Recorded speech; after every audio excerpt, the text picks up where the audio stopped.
দর্শক আপনাদের সবাইকে আমন্ত্রণ জানাচ্ছি চ্যানেল 24 এর নিয়মিত আয়োজন বিভাগীয় খবরে। ভিন্ন রকম সব সংবাদ নিয়ে আমাদের এই আয়োজন। দর্শক আজকে আপনাদের জানাবো রাজশাহী বিভাগের জেলাগুলোর খবর, আর সাথে আছি আমি শরীফুল হক। রাজশাহীর গোদাগাড়ির মডেল মসজিদটি উদ্বোধন করা হয়েছে বছর 3 আগে, কিন্তু এখনও শেষ হয়নি এর নির্মাণ কাজ। আর এরই মধ্যে প্রশ্ন উঠেছে নিম্নমানের সামগ্রী এর নির্মাণ কাজে ব্যবহারের।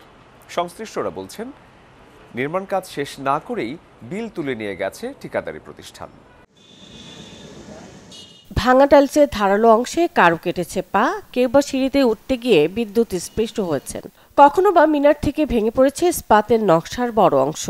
এমন আরও বিস্তর অভিযোগ উঠেছে রাজশাহী গোদাগাড়ির এই মডেল মসজিদটি নিয়ে। মসজিদের সামনে সিঁড়ি ও বারান্দায় যে মার্বেল পাথর লাগানো রয়েছে তা এতটাই নিম্নমানের যে খালি চোখে 90% এলাকায় ফাটল ও ভাঙা অংশ চোখে পড়বে। শুধু তাই নয়, চারপাশে যে ইস্পাতের কারুকার্য লাগানো সেগুলো মরিচা ধরে খুলে পড়ছে। খুলে গেছে থাই গ্লাসের জানালা ও দরজার রাবার।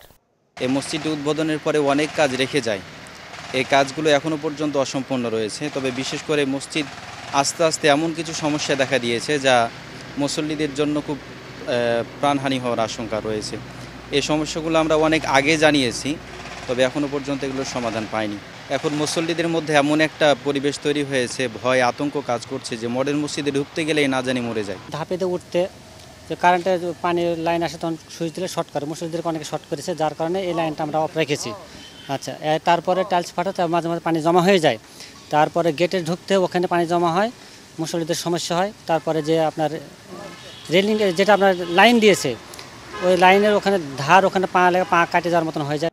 2021 সালে সারা দেশে 560টি মডেল মসজিদের নির্মাণ ও উদ্বোধনের উদ্যোগ নিয়েছিলেন তৎকালীন সরকার। প্রথম ধাপে 10 জুন যে 50টি মসজিদের উদ্বোধন করা হয় তার মধ্যে অন্যতম রাজশাহীর গোদাগাড়ির মডেল মসজিদটি। সেই সময় নির্মাণ কাজ শেষ না হলেও তাড়াহুড়ো করে উদ্বোধন করা হয়, কিন্তু বাকি কাজ আর শেষ করেনি ঠিকাদারি প্রতিষ্ঠান ব্রাদার্স কনস্ট্রাকশন। নিম্নমানের সামগ্রী দিয়ে কাজ করার অভিযোগ ওঠে তাদের বিরুদ্ধে, কিন্তু কাজ শেষ না করলেও ঠিকই বিলের 10 কোটি টাকা তুলে নিয়েছে তারা। এ নিয়ে গণপূর্ত ও উপজেলা প্রশাসনের কয়েক দফা চিঠি চালাচালির পর সম্প্রতি শুরু হয়েছে বাকি থাকা কাজ। এই মডেল মসজিদে আসলে বেশ কিছু সমস্যা ছিল। আপনার শুরু থেকেই এই ঠিকাদারি যে প্রতিষ্ঠান ছিল সেই ঠিকাদার বেশ কিছু কাজ অসমাপ্ত রেখে এবং ত্রুটিপূর্ণ কাজ করে তারপর যে এর মধ্যে আছে যেমন আপনার এসি যখন থেকে ইনস্টল করেছে তখন থেকেই নষ্ট। আগে যে কাজের মানটা হয়েছে কিছু কিছু জায়গাতে এখন কিন্তু অনেক সময় দেখা যাচ্ছে কিছু কিছু জায়গাতে আসলে এই নতুন বিল্ডিংয়ে কিন্তু এরকম ড্যাম মনে হচ্ছে, এরকম কিছু কিছু জায়গাতে এটা হওয়ার কথা না। তো এটা আমি ইঞ্জিনিয়ার সাহেবকে বলছি, তো ওনারা বেশ কিছু ব্যাখ্যা দিয়েছেন, হয়তো ওনারা ইঞ্জিনিয়ারিং যেসব বিষয়গুলো আছে এগুলো দেখে হয়তো ওগুলো রিপেয়ার করে দিবেন। যাদের বিরুদ্ধে এত অভিযোগ সেই ব্রাদার্স কনস্ট্রাকশনের স্বত্বাধিকারী সৈয়দ জাকির হোসেনের সাথে একাধিকবার যোগাযোগের চেষ্টা করা হলেও সম্ভব হয়নি। Desk report, channel 24। দেশের শতভাগ মানুষকে বিদ্যুতের আওতায় আনার ঘোষণা দিয়ে ঘটা করে উদযাপন করা হলেও চাঁপাইনবাবগঞ্জের একটি গ্রামে এখনো পৌঁছয়নি বিদ্যুতের আলো। কুপি যেন সেখানে একমাত্র ভরসা, আর সংশ্লিষ্ট দপ্তরে বারবার ধর্ণা দিয়েও মেলেনি কোনো প্রতিকার। টিমটিম করে জ্বলছে কুপি, এই আলোই যেন একমাত্র ভরসা চাঁপাইনবাবগঞ্জের শিবগঞ্জ উপজেলার ঘোড়াপাখিয়া ইউনিয়নের কালীনগর বাগানপাড়া গ্রামবাসীর। নদী ভাঙন কবলিত সহ বিভিন্ন এলাকা থেকে 30 বছর আগে এখানে বসতি গড়ে তোলে পরিবারগুলো। বর্তমানে এখানে বসবাস করছে 130টি পরিবার, দিন দিন সেই সংখ্যাও বাড়ছে। 2022 সালে দেশের শতভাগ জনগণকে বিদ্যুতের আওতায় আনার ঘোষণা দিয়ে ঘটা করে উদযাপন করা হলেও গ্রামটিতে এখনো পৌঁছায়নি বিদ্যুতের আলো, ফলে উন্নয়নের ছোঁয়া থেকে বঞ্চিত গ্রামবাসী। 18-19 বছর থেকে এসেছি আপনার ওই গ্রাম থেকে, ওই 18-19 বছর থেকে আমরা কারেন্ট পাইনি। আপনার যার জমি তারা হয়তো পুঁততে দেয় না, থাম আসে আছে, তখন আর বুদ্ধি কিছু হয় না, হাত নেই। পানির সমস্যা হয়েছে, গরমের সমস্যা, ছেলেপিলার লেখাপড়ার সমস্যা, চলাফেরার সমস্যা, রাত উঁচুরও সমস্যা, আবাদ পানি আমরা করছি তো বাড়ির কাছে করছি, তো পানি বাগান আমরা ফসল করতে পারিনি। বাগানের সাথে বাগানের লোকজনের সাথে তামাশা করা হচ্ছে বিদ্যুৎ বিভাগ থেকে। বারবার উদ্যোগ নিয়েও তারা কোনো সুফল পাচ্ছে না। বছর থেকে খুব দেখেই যাচ্ছি যে এই কারেন্ট পাবো, তো রোহিঙ্গারা পাইছে, আমরা কেন পাই না? আমরা তো ট্যাক্সমেট সবই দিচ্ছি, ফের মিটার আসলে আমরা মিটারের টাকা দিব, আমরা কারেন্ট নিবো। অন্ধকারে ছেলেপিলে লেখাপড়া করতে পারে না, খুব গরমের দিনে তো থাকতেই পারে না ছেলেপিলে, কত আহিডাহি করে বাগানে বেড়ায়।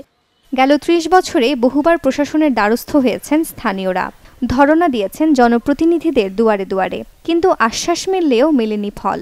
তাই অন্ধকারের বেড়াজাল থেকে বের হতে পারেনি এই গ্রামের মানুষ। বৈশ্বিক যোগাযোগেও পিছিয়ে গ্রামের স্বপ্নবাজ যুবকরা। ফ্রিল্যান্সিংয়ের কাজ করি, এই জন্য আমাকে মোবাইলে চার্জ অথবা ল্যাপটপে চার্জ করতে গেলে বাইরের গ্রাম থেকে চার্জ করে আনতে হয়। এই জন্য আমার অনেক সমস্যা হয়, যার ফলে আমরা যুব সমাজে আমরা যদি কিছু করতে চাই তা আমরা করতে পারছি না। আমরা শিক্ষারা থেকে ঝরে পড়ছি এবং আমাদের মেধা শক্তি কমে যাচ্ছে বা আমাদের মেধা সম্পদটা কমে যাচ্ছে।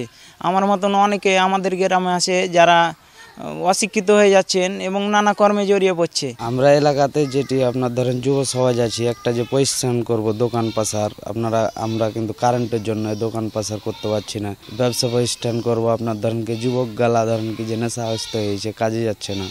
ধরেন কি একটা অটো কিনবো, ধরেন কি যে তাও কিনতে পারছি না কারেন্টের জন্য। স্থানীয় জনপ্রতিনিধি জানান বারবার চেষ্টার পরেও উদাসীন বিদ্যুৎ বিভাগ। অন্যদিকে পল্লী বিদ্যুতের কর্মকর্তারা বলছেন অনুমোদন পেলেই ব্যবস্থা নেওয়া হবে। ঘুরাপাকি ইউনিয়নের কালীনগর যে গ্রামটা, ওখানে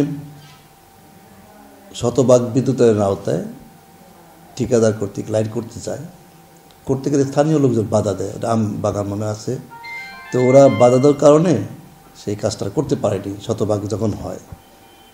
তা আমাদের স্টিকিং ডিজাইন সবই করা আছে, ওখানে 24-25 স্প্যান লাইন করতে হয়। তো এখন যেহেতু শতভাগ হয়ে গেছে, প্রজেক্ট ক্লোজ হয়ে গেছে, সেক্ষেত্রে এখন তার ওই শতভাগের তার লাইনটা ফ্রি করা যাচ্ছে না। এটা নিয়ে আমাদের উপজেলা প্রশাসন, আমাদের ডিসি মহোদয় এরাও বলছেন। পরে আমরা এটা ফ্রি করার জন্য আরইবিতে আমরা একটা পরবর্তী একটা পত্র দিই। পর্যন্ত ওই পরিবেশটা হয়ে আসেনি। আমরা ইউনোর কাছে গেছি, ইউনো 2 মাস 3 মাস থাকে, আবার ট্রান্সফার হয়ে যায়। ইউনো আসার কথা আসে না, ঊর্ধ্বতম কর্মকর্তা কারোর কাছে যাইতে বাকি নাই। কিন্তু এই এলাকাতে আপনার বিদ্যুৎ না থাকলে ব্যবসা বাণিজ্য থেকে শুরু করে কোনো কিছু করা যায় না। এবং কি গরমে ছোট ছোট ছেলেপিলে ঘুমাতে পারে না রাত্রে, অনেক কষ্ট হয় তাদের। সকল বাধা কাটিয়ে দ্রুত আলোর দেখা মিলবে বলে প্রত্যাশা সুবিধা বঞ্চিত এসব নাগরিকদের। Desk report, channel 24। আধুনিক যন্ত্রপাতি ব্যবহারের মাধ্যমে দুগ্ধজাত নানা পণ্য তৈরি করে বাজারজাত করছেন সিরাজগঞ্জের শাহজাদপুরের গোখামারিরা। এতে ধীরে ধীরে একটি সম্ভাবনাময় শিল্পে পরিণত হচ্ছে দুগ্ধজাত পণ্যগুলো। এতে গরুর দুধের ভালো দামের পাশাপাশি কর্মসংস্থান তৈরি হয়েছে সে এলাকার অনেক মানুষের। দেশের দুগ্ধ ভাণ্ডার হিসেবে পরিচিত সিরাজগঞ্জের শাহজাদপুর উপজেলা, যেখানে 1500 একর জায়গা জুড়ে গড়ে উঠেছে প্রায় 30,000 গরুর খামার। প্রতিদিন উৎপন্ন হয় প্রায় 5 লাখ লিটার দুধ, যা সরবরাহ করা হয় দুগ্ধজাত পণ্য প্রস্তুতকারক বেশ কয়েকটি সরকারি ও বেসরকারি প্রতিষ্ঠানে। আমার গরুর খামার ছিল, আমার অনেক দুধ হয়তো আমরা সঠিক দামে মূল্যতে আমরা বিক্রি করতে পারতাম না। তো এইগুলি দেখে চিন্তা ভাবনা করে আমরা একদিন দুধ বিক্রি করতে পারি, একদিন পারি না, তাতে আমরা গরু পাড়া আমাদের খুব কষ্ট হওয়া যেত। কষ্ট হওয়ার কারণে আমরা একটা প্রসেস তৈরি করলাম যে দেখি আমাদের দুধ আমরাই ব্যবস্থা করে আমরা একটা জিনিস পণ্য তৈরি করিয়া যাতে আমরা মার্কেটে দিতে পারি, এরকম একটা মনোবল পদক্ষেপ নিলাম আমরা। আস্তে আস্তে আমাদের কারখানাটা ছোট ছিল, আমরা আরও আমাদের আশেপাশের কারখানা খামারিদের কাছ থেকে আমরা ভালো মূল্য দিয়ে আমরা দুধ নিচ্ছি। আমরা এখানে দুধ থেকে ছানা কাটি এবং ঘি বানাই, তারপরে পানি সম্পদ থেকে আমাদের প্রশিক্ষণ দেয় এবং সহায়তা করে। তারপরে আমরা অনেক জায়গায় মালগুলা সেল দেই, তারপরে অনেক লাভবান হই আর কি। নিজ জেলার সংগৃহীত দুধ থেকেই আধুনিক প্রযুক্তিতে তৈরি হচ্ছে উৎকৃষ্ট মানের মাঠা, লাবাং, ঘি, পনির, চিজ, ছানাসহ নানা পণ্য। শাহজাদপুর এলাকা দুধের জন্য বিখ্যাত, এলাকায় প্রচুর দুধ উৎপন্ন হয়। এতে করে এলাকায় অনেক ছোটোখাটো কোম্পানি কারখানা হয়েছে, যেখানে ছানা, ঘি, মাঠা উৎপন্ন হয় এবং সিলিং সেন্টার আছে, দুধ ঠান্ডা করে বাইরে পাঠানো হয়। এতে করে গৃহস্থরা, কৃষকরা লাভবান হচ্ছে, তারা দুধের রেট বেশি পাচ্ছে। আমরা দেয় 60 টাকা, অন্যান্য কোম্পানি দেয় 50 টাকা, 48 টাকা। স্থানীয় গ্রামের পাশাপাশি আরও পার্শ্ববর্তী গ্রাম থেকে আমরা খামারিদের কাছ থেকে দুধ সংগ্রহ করি। ওই দুধটার আমাদের পয়েন্টে আসার পরে আমরা ওই দুধটার গুণগত মান ঠিক আছে কিনা এটা যাচাই করি। যাচাই করার পরে আমরা চুলায় নিয়ে যাই। চুলায় নিয়ে যাওয়ার পরে আমরা 8 ঘন্টা দুধ জাল করি। তারপরে 8 ঘন্টা জাল করার পরে স্বাস্থ্যসম্মতভাবে আবার দুধটাকে পরিষ্কার পরিচ্ছন্ন পাত্রে আমরা ওইটা ঠান্ডা করি। ঠান্ডা করার পরে আবার 8 ঘন্টা ওইটাকে দই বানানোর জন্য বসানো হয়। তারপরে আবার স্বাস্থ্যসম্মতভাবে আবার আমরা সকালবেলা ওইটা দিয়ে আমরা আটা বানাই। সম্ভাবনাময় শিল্পকে এগিয়ে নিতে সরকারিভাবে উদ্যোক্তাদের প্রশিক্ষণ ও আর্থিক সহায়তাও দিচ্ছে উপজেলা প্রাণী সম্পদ কর্মকর্তা। এই দুধ বিক্রি করার দ্বারা প্রান্তিক খামারিরা যেমন দুধের ন্যায্য মূল্য পাচ্ছে, এখানে ছোট ছোট উদ্যোক্তাদের নিকট তারা 58 থেকে 60 টাকা লিটার দামে বিক্রি করছে। আর বড় বড় প্রতিষ্ঠানগুলি যখন দুধ সংগ্রহ করে তারা দাম দেয় মাত্র 47 থেকে 52 টাকা এর মতো। তো প্রতি কেজিতে প্রায় 10 টাকা করে তারা বেশি দাম পাচ্ছে। আর আমাদের প্রাণী সম্পদ দপ্তর থেকে এই খামারিরা যেন দুধের ন্যায্য মূল্য পায়, এজন্য এই স্মল স্কেল উদ্যোক্তাদেরকে আমরা বিভিন্নভাবে পরামর্শ দিয়ে থাকি। তারা যেন হাইজিনিক ওয়েতে দুধ পণ্যগুলি তৈরি করে, এজন্য তাদেরকে আমরা উৎসাহ দেই এবং তাদেরকে প্রশিক্ষণ দিয়ে থাকি। স্থানীয় উদ্যোক্তারা প্রান্তিক খামারিদের কাছ থেকে প্রতিদিন দুধ সংগ্রহ করেন প্রায় 2 lakh litre. Desk report, channel 24। মাত্র 4 ঘন্টায় বেচাকেনা হয় প্রায় 5 কোটি টাকার মাছ। ভাবা যায়, দাম কম হওয়ায় দূর দূরান্ত থেকে খুচরা এবং পাইকারি পর্যায়ে ক্রেতারা এখানে আসেন মাছ কিনতে। জয়পুরহাট শহরের খঞ্জনপুরের এই মাছের আড়তটি যদি আরও সংস্কার করা যায় তাহলে বেচা বিক্রি আরও বাড়বে বলে ধারণা সংশ্লিষ্টদের। জয়পুরহাট জেলার খঞ্জনপুরের বিশাল পাইকারি মাছের আড়তের চিত্র এটি। ভোগান্তির যেন শেষ নেই। প্রতিদিন রুই, কাতলা, মৃগেল, শিং, পাঙাশ সহ নানা মাছের পসরা বসে এই আড়তে। পাওয়া যায় সামুদ্রিক মাছও। মাত্র 4 ঘন্টা বেচাকেনায় আয় হয় প্রায় 5 কোটি টাকা। অন্যান্য আড়তের থেকে দামে কিছুটা কম হওয়া সত্ত্বেও ক্রেতার আনাগোনা সন্তোষজনক নয় বলে দাবি ব্যবসায়ীদের। বড় কারণ হিসেবে বলছেন বাজারের চারপাশ কর্দমাক্ত, সেই সাথে নেই যথাযথ পয় নিষ্কাশনের ব্যবস্থা। বিভিন্ন জেলা থেকে পাইকার পত্র আছে, রাত 2টা, 2:30, 3টার সময় আছে। এরা যেখানে সেখানে পায়খানা প্রস্রাব করে এলাকাবাসীদের সমস্যা হয়। আর এই কারণে এলাকাবাসীদের সাথে আমাদের সম্পর্ক খারাপ হয়ে যাচ্ছে। এখানে অন্তত নাহলে 4-5 কোটি টাকার আপনার বেচা কিনা হয়, কিন্তু আমাদের সরকারি কোনো সহযোগিতা নাই, কোনো রকম কোনো আমাদের দিকে ভুরুক্ষেপ করতেছে না। আমাদের ল্যাট্রিন নাই, আমাদের কোনো সিকিউরিটি নাই। এই যে গাড়ি ঘোড়া আসে তার কোনো সিকিউরিটি নেই, পাইকারি মতো টাকা পয়সা নিয়ে আসে, এদের কোনো সিকিউরিটি নাই। আমি এখানে মাছ নিয়ে আসছি, ইনশাআল্লাহ ভবিষ্যতে আড়তের একটু উন্নতি হওয়ার জন্য আমি সরকারের কাছে মিনতি আবেদন করছি যে এখানে একটু ভালো কিছু করার চেষ্টা অবশ্যই সরকারের একটু চোখ নজর দেওয়া উচিত। প্রতিদিন দেশের বিভিন্ন প্রান্ত থেকে আসে নানা প্রজাতির তাজা মাছ, আর এই মাছ কিনতে ময়লা পানি মারিয়ে চলছে মাছ কেনা বেচা। হাজার হাজার লোকের কর্মসূচি কাজ হয়, কিন্তু এই ড্রেনের কাজ এরকম খারাপ, আর রাস্তা খারাপ। রাস্তাটা ভালো হতো মানুষ আরও আসতো, অনেক পাইকার পত্র কম আসে এই রাস্তার কারণে। পাইকাররা বিভিন্ন জায়গা থেকে আসে এখানে, যে আমাদের একটা ল্যাট্রিন ব্যবস্থা নেই, একটা ল্যাট্রিন ছিল ভেঙে দেওয়া হয়েছে। আমরা চাই এলাকাবাসীর পক্ষ থেকে, এলাকার মানুষের পক্ষ থেকে এখানে একটা ল্যাট্রিন হোক। আড়তদাররা বলছেন প্রতি বছর 20 থেকে 25 লাখ টাকা ইজারা দেওয়া হলেও কোনো রকম সংস্কার করেনি কর্তৃপক্ষ। তবে জয়পুরহাট পৌরসভা কর্তৃপক্ষ বলছেন দ্রুতই বাজারটি সংস্কারের কাজ শুরু করা হবে। জয়পুরহাট পৌরসভাধীন খঞ্জনপুর মাছ বাজারে পাইকারি মাছ বাজার আছে, সেখানে প্রতিনিয়ত 5 থেকে 6 কোটি টাকা লেনদেন হয়। দীর্ঘদিন থেকে ব্যবসায়ীরা জানাচ্ছেন যে সেখানে একটি পাবলিক টয়লেট ও ড্রেনেজ ব্যবস্থার সমস্যা আছে। সেই সমস্যা আমরা দ্রুত সমাধানের জন্য পৌর কর্তৃপক্ষ চেষ্টা করতেছেন, অচিরেই সমাধান করা হবে। মাছের আড়তটি ভোর থেকে শুরু হয়ে চলে বেলা 10টা পর্যন্ত। এভাবেই চলে সপ্তাহের প্রতিটি দিনই। Desk report, channel 24। রোজেলার চাষ করে সফলতার মুখ দেখেছেন নাটোরের চাষিরা। পর্যাপ্ত ভিটামিন এবং পুষ্টিগুণ সমৃদ্ধ এই ভেষজ খাবারটি সঠিক বাজারজাতকরণে সরকারের সহায়তা চেয়েছেন স্থানীয় চাষিরা। নাটোর সদরের লক্ষ্মীপুর খোলাবাড়ি এলাকার কৃষক শহীদুল ইসলাম সাধারণত ভেষজ উদ্ভিদ চাষ করলেও এবার 3 বিঘা জমিতে আবাদ করেছেন আফ্রিকান অঞ্চলের ফল রোজেলা। শুরু হয়েছে ফলন মৌসুম, তাই ফল তোলায় ব্যস্ত সময় পার করছেন তিনি। আশা করছেন উৎপাদন খরচ মিটিয়ে লাভ হবে কয়েক লাখ টাকা। রোজেলা চাষটা মোটামুটি একটা লাভজনক, কারণ এখানে অনেকেই কর্মসংস্থান হয়। কারণ রোজেলার প্রতিটা ফুল একটা একটা করে পের ভিতর থেকে বিচি ফেলে তারপরে এটারে আমরা ডায়ের মধ্যে শুকাইয়া বাজারজাত করতেছি। তো 1 বিঘা জমিতে দেখা গেছে যে 60 থেকে 70 হাজার টাকা খরচ হয়, সেখানে 1.5 থেকে 2 লক্ষ টাকা পর্যন্ত বিক্রি হয়। টক স্বাদের এই ফল সাধারণত জ্যাম জেলি ও আচার তৈরিতে ব্যবহার হলেও শহীদুল তৈরি করছেন চা। রোগ প্রতিরোধী ক্ষমতা ও ওষুধি গুণ থাকায় বাড়ছে ভোক্তার চাহিদা।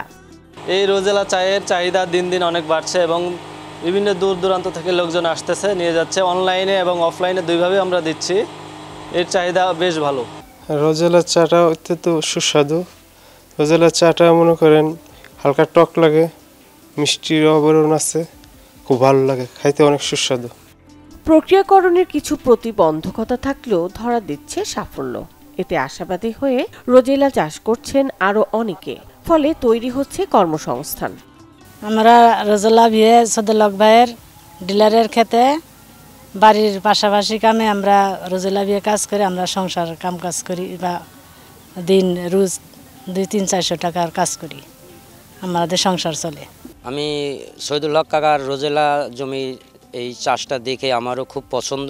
আমি ওনার জমি এর আগে আসছিলাম, খুব সুন্দর ফল এবং সাদা ফুল, জমির মনোরম পরিবেশ, এটা দেখে আমারও আগ্রহ জাগলো। আমি 1 বিঘা জমি চাষ করছি। রোজেলা একটা লাভজনক আবাদ, এটার ফলও বিক্রি করা যায়, পাতাও বিক্রি করা যায়।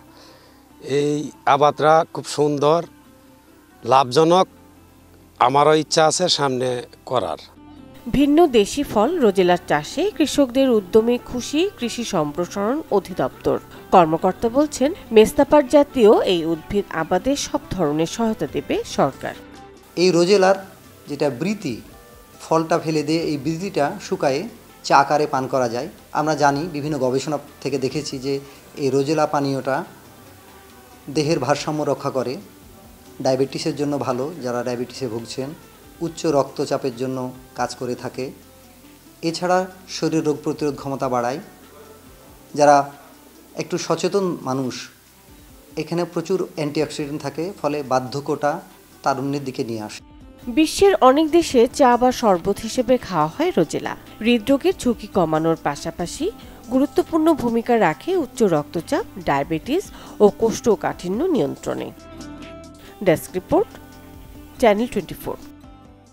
একপাশে কালী মন্দির আর তার পাশেই শাহ সুফি ফতে আলীর সমাধি।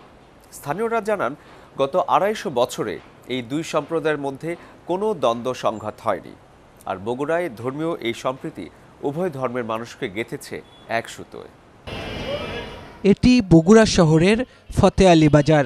এই বাজারের প্রধান গেটের পূর্ব প্রান্তে শাহ সুফি ফতে আলী আশকালের মাজার এবং পশ্চিম পাশেই আনন্দময়ী কালী মন্দির।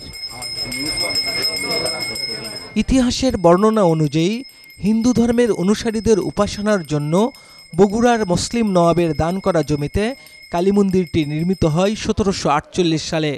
তার 10 বছর পর বগুড়ায় আগমন ঘটে ইসলামের মহান সাধক শাহ সুফি ফতে আলীর। মন্দিরের পাশেই আস্তানা গাড়েন তিনি। 1776 সালে ইন্তেকালের পর ভক্তরা ফতে আলীকে সেখানেই সমাহিত করেন, গড়ে তোলেন মাজার। হিন্দু নারী পুরুষ মন্দিরে পূজা শেষে কল্যাণের আশায় ছুটে যান পাশের ফতে আলী মাজারে। মাজারে আসা হিন্দু ভক্তদের সব ধরনের সহায়তা দিয়ে থাকেন স্থানীয় মুসলমানরাও। ফতে আলীর স্মরণে অনুষ্ঠিত বাৎসরিক ওরসে সনাতনীরাও অংশ নেন। হিন্দুরা এখানে যদি দেয়, প্রণামী দেয়, এখানে দেওয়ার পাশাপাশি কিন্তু এখানে দান বাক্সতেও প্রণামী দেয়। বাজারে যখন ওরস হয় সবাই কিন্তু হিন্দু মুসলিম সবাই কিন্তু এখানে অনুদান দিয়েই কিন্তু এই ওরসটা করে, আবার আমাদের এই পূজাটাও করে। দুই ধর্মের দুই উপাসনার পাশাপাশি যার যার ধর্ম তারা স্বাধীনভাবে পালন করে, এখানে কারো প্রতি কোনো বাধা নেই। আমরা যখন এখানে প্রদীপ দিতে আসি মার এখানে, তখন আমরা মাজারেও মোমবাতি আনুষঙ্গিক যা আছে সেটা দিয়ে, যেটা আমাদের খুবই ভালো লাগে এবং এটা আমরা এটা খুব গর্ববোধ করি যে আমরা পাশাপাশি এসে এবং এখানে কোনো সমস্যা নেই। স্থানীয়রা জানান, মাজার জিয়ারত যেমন স্বাভাবিকভাবে হয়, হিন্দুদের মন্দিরে ঘণ্টার ধ্বনিও বাজে কোনো রকম বাধা ছাড়াই। পাশাপাশি মাজার ও মন্দিরকে কেন্দ্র করে গত 250 বছরে দুই সম্প্রদায়ের মধ্যে কোনো দ্বন্দ্ব সংঘাত হয়নি। ধর্মীয় এই সম্প্রীতি উভয় সম্প্রদায়ের মানুষকে গেঁথেছে এক সুতোয়। সকলের জন্য কল্যাণ, সকলের জন্য মঙ্গল কামনা আমরা করি, যেন সবাই ভালো থাকুক, আমরাও ভালো থাকি, সব জীব যেন ভালো থাকে, বিশ্ব যত জীব আছে। আমরা কোনো ধর্মকে নিয়ে ভেদাভেদ করি না। এটা একটা স্বাধীনতা, কারো উপর কেউ জুলুম নির্যাতন করবে এটা মানুষ বা ধর্মপ্রাণ মুসলমান বা অন্য জাতির এটা করণীয় নয়। মাজারের খাদিম এবং মন্দিরের পুরোহিতের দাবি, হিন্দু মুসলমানদের মধ্যে পারস্পরিক শ্রদ্ধাবোধ দিন দিন বেড়েই চলেছে। আর সে কারণেই দীর্ঘদিন ধরে চলে আসা পূজা এবং ওরস নিয়ে আজ পর্যন্ত কোনো সমস্যা হয়নি। 248 বছর হলে এই প্রতিষ্ঠানটা তৈরি হচ্ছে, এ পর্যন্ত আসে, যতদিনে পৃথিবী মনে হয় থাকবি ততদিন থাকবে। এর ভেতর কোনো দ্বন্দ্ব কলহ বিবাদ হয়নি, ব্রিটিশ আমলেও হয়নি, পাকিস্তান আমলেও হয়নি, বর্তমান বাংলাদেশ সময়েও হয়নি। এখানে স্থানীয় যে আমাদের ভক্তবৃন্দ আছে, ইসলাম ধর্মের লোক হোক চাहे সনাতন ধর্মের লোক হোক, সবাই ভাইচারা একটা সম্পর্ক নিয়ে আমরা বসবাস এখানে করি। নিজ নিজ সময় অনুসার সেখানে নওয়াজ দোয়াজ কালাম হয়। ভক্তবৃন্দ যে এখানে আসে আমাদের হিন্দু ভাইরে, এখানে আসার পরে ওখানেও যায় ভক্তি শ্রদ্ধা করে, হ্যাঁ প্রণামী দিয়ে সব দিকেই থাকে, কোনো রকম দ্বন্দ্ব তো আমাদের চৌকে পড়ে নেই। মন্দির এবং মাজারকে ঘিরে গড়ে ওঠা স্মরণকালের সাম্প্রদায়িক এই সম্প্রীতিকে বগুড়াবাসী গর্ব মনে করেন। ফরহাদুজ্জামান শাহী, চ্যানেল 24, বগুড়া। দর্শক, এই ছিল আজকের বিভাগীয় খবরে। আগামীকাল নতুন স্বাদ আর ভিন্ন রকম সব সংবাদ নিয়ে আবারও হাজির হয়ে যাব। ততক্ষণ আপনারা ভালো থাকুন, সুস্থ থাকুন।